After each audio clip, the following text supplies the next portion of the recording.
أعوذ بالله من الشيطان الرجيم. بسم الله الرحمن الرحيم. يا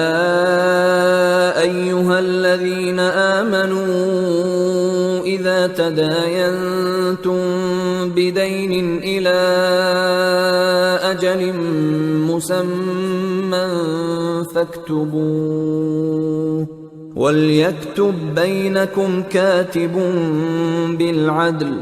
ولا يأب كاتب أن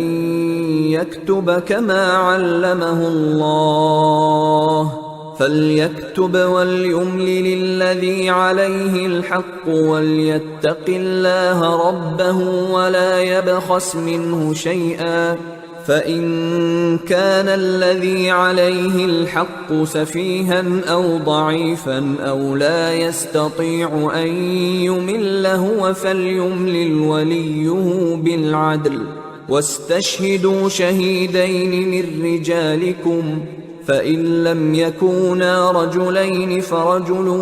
وامرأتان ممن ترضون من الشهداء أن تضل إحداهما فتذكر إحداهما الأخرى، ولا يأبى الشهداء إذا ما دعوا، ولا تسأموا أن تكتبوه صغيرا أو كبيرا إلى أجله، ذلكم أقسط عند الله وأقوم للشهادة وأدنى ألا ترتابوا، إلا أن تكون تجارة حاضرة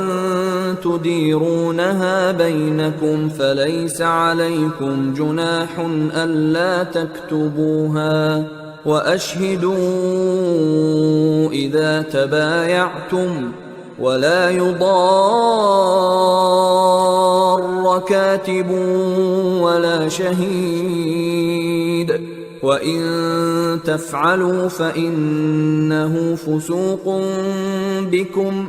واتقوا الله ويعلمكم الله، والله بكل شيء عليم. وإن كنتم على سفر ولم تجدوا كاتبا فرهان مقبوضة، فإن أمن بعضكم بعضا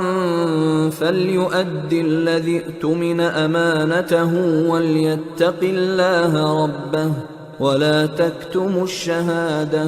ومن يكتمها فإنه آثم قلبه، والله بما تعملون عليم.